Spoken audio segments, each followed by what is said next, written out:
Shalom and good evening. This is TV7 Israel News broadcasting to you from Jerusalem. And in today's top stories. Today, the 29th of November, marks the 70th anniversary of the United Nations vote on ending the British mandate in historic Palestine and establishing two states in the land of Israel, which subsequently led to the establishment of the Jewish state.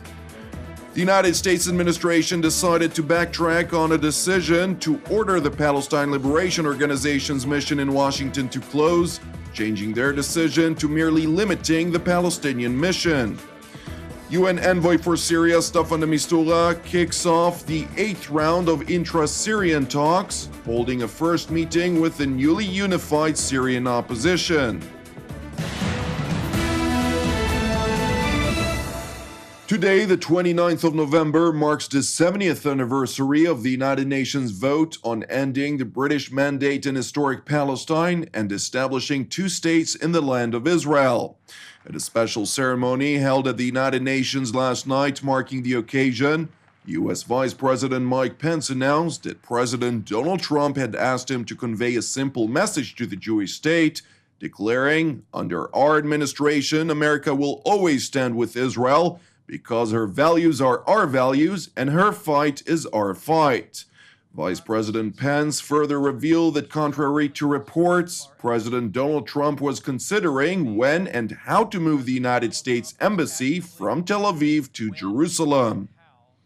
And while for the past 20 years, Congress and successive administrations have expressed a willingness to move our embassy, as we speak, President Donald Trump is actively considering when and how to move the American embassy in Israel from Tel Aviv to Jerusalem.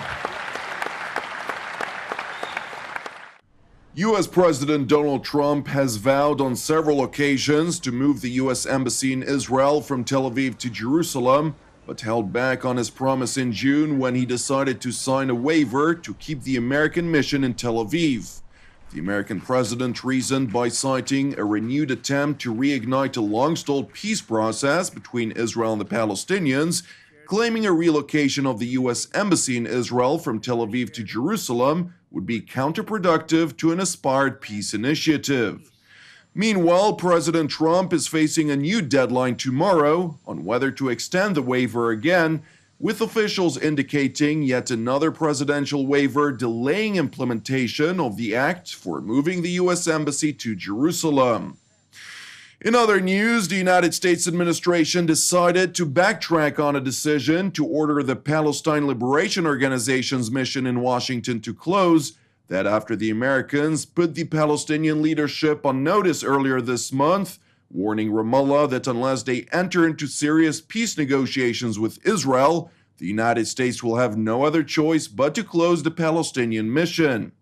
The apparent threat by Washington came after U.S. Secretary of State Rex Tillerson has determined that the Palestinians breached an obscure provision of an American law that explicitly demands the closing of the Palestine Liberation Organization's mission if the Palestinians would attempt to prosecute Israeli officials for alleged crimes against Palestinians at the International Criminal Court in The Hague. Nevertheless, after Palestinian President Mahmoud Abbas instructed Palestinian representatives in Washington to suspend all contact with their American counterparts, Washington announced a new decision on the matter to merely impose limitations on the Palestinian mission. State Department spokesman Edgar Vasquez noted during a briefing that the United States had advised the PLO office to limit its activities to those related to achieving a lasting, comprehensive peace between Israel and the Palestinians. Vasquez further revealed that even those restrictions will be lifted after 90 days if the United States determines that the Israelis and Palestinians are engaged in a serious dialogue for peace. Amid intensified efforts by President Trump's advisor and son-in-law Jared Kushner and Middle East envoy Jason Greenblatt to announce a comprehensive peace plan, which is expected to be presented to Jerusalem and Ramallah in the near future, the State Department spokesman voiced optimism of an imminent political process, stressing that Washington is optimistic that at the end of this 90-day period, the political process may be sufficiently advanced that the president will be in a position to allow the PLO office to resume full operations. Now off of Israel's coast with the Mediterranean Sea, where the IDF has deployed a version of its Iron Dome missile defense system that can be fired from the deck of a cruising Navy ship to protect the country's offshore gas platforms. Israel's decision to develop and deploy the Advanced Anti-Rocket Interceptor System comes after the discovery of sizable natural gas deposits off its Mediterranean coast. While the biggest fields are far from shore, the gas flows to platforms in shallower waters that can be seen from the southern Israeli coast, putting them in range of the kinds of rockets fired by Islamist militants in the Gaza Strip. Iron Dome batteries have proven capable of shooting down around 90% of Palestinian rockets fired from Gaza, according to Israel and the United States, which has helped bankroll the system. Until now, Iron Dome had been a static system that was only fired from land. It has needed a series of software and algorithm adjustments to help it meet the Navy's requirements. The Ministry of Defense will continue to develop and upgrade the system capabilities in order to deal with additional fronts, arena, and relevant threats. Now to the Kenyan capital of Nairobi, where Prime Minister Benjamin Netanyahu visited the African state with the aim of attending the inauguration ceremony of Kenyan President Uhuru Kenyatta. Reports revealed, however, that the Israeli leader refrained from attending the stadium with the other heads of state and government because of undisclosed security concerns. Later in the day, Prime Minister Netanyahu met with President Kenyatta and other heads of state at the State House in Nairobi and called on the international community at large and the African countries in particular to work together to defeat Islamic terrorism. The challenge that we face is also security. There is a savage disease. It rampages so many countries. Boko Haram, Al-Shabaab, the awful jihadists in the Sinai. This is a threat to all of us. And I believe that we can cooperate with other countries, between us and with others. And if we work together, we'll defeat the barbarians. Our people deserve better. We can provide it for them. President Kenyatta was sworn in for a second 5-year term, ending months of political turmoil in the East African nation.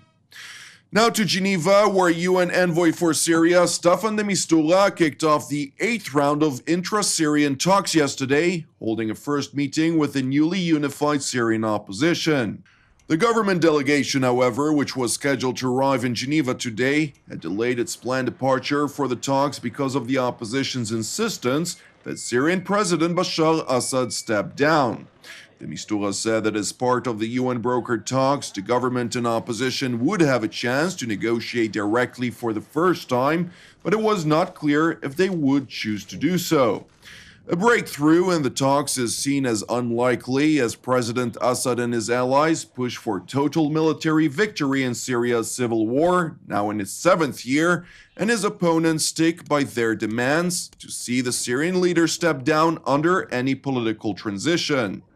A Syrian government official told TV7 that the demands by the Syrian opposition, considering the reality on the ground, are completely and utterly absurd.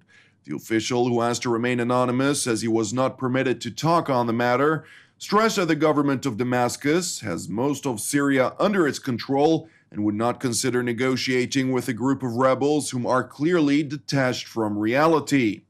Nevertheless, the Syrian official indicated his government's willingness to advance a political process that would ultimately bring about a much-desired political solution, a solution of peace which, the official emphasized, can only be achieved by President Bashar al-Assad. Thank you for watching us. Praying for the peace of Israel and the peace of Jerusalem. I'm Jonathan Hassan. Have an Erev Tov, and we will see you again tomorrow at the same time.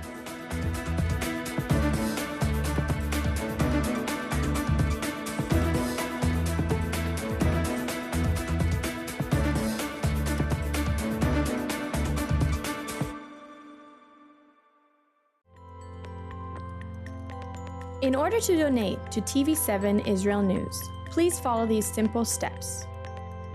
First, press the Donate logo, located at the bottom left side of TV7 Israel News Facebook page, or on the Donate tab at the head of the page. Then insert the amount you'd like to donate, and fill in your credit card information. Just like this. And press Review Donation and continue. After reviewing your donation details, please press Donate to finalize your donation. That's it! Your donation is now complete, and an email with your donation details has been sent to your email address. You can also print your donation receipt by pressing the link here. Thank you for supporting TV7 Israel News.